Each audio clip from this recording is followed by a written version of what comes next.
Dizer que você já perdeu, que tudo já morreu. Alguém pode falar, mas esse alguém que está dizendo não está sabendo que Deus vai te ajudar.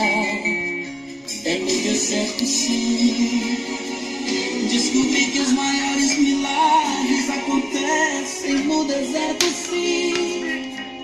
E sinceramente todo vale também tem um fim. Essa prova breve vai passar.